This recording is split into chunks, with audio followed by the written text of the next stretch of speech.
High সবাইকে, সবাই কেমন আছো? তো আজ 3 বান্ধবী মিলে চলে গেছিলাম আমরা একটি গঙ্গার পাড়ে ঘুরতে। এই ঘাটটা নিয়ে তোমাদের একটা গল্প বলি, শোনো। আগে জানো তো, আমি যখন ছোট ছিলাম তখন এই ঘাটটা অনেক জমজমাট ছিল।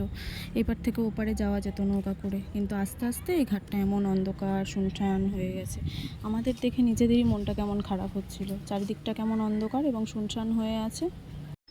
ওই যে দূরে ঠাকুরগুলো দেখা যাচ্ছে, ওগুলো আর ভাসান দেয় না জলে, ওগুলো ওইভাবেই রেখে দেয়।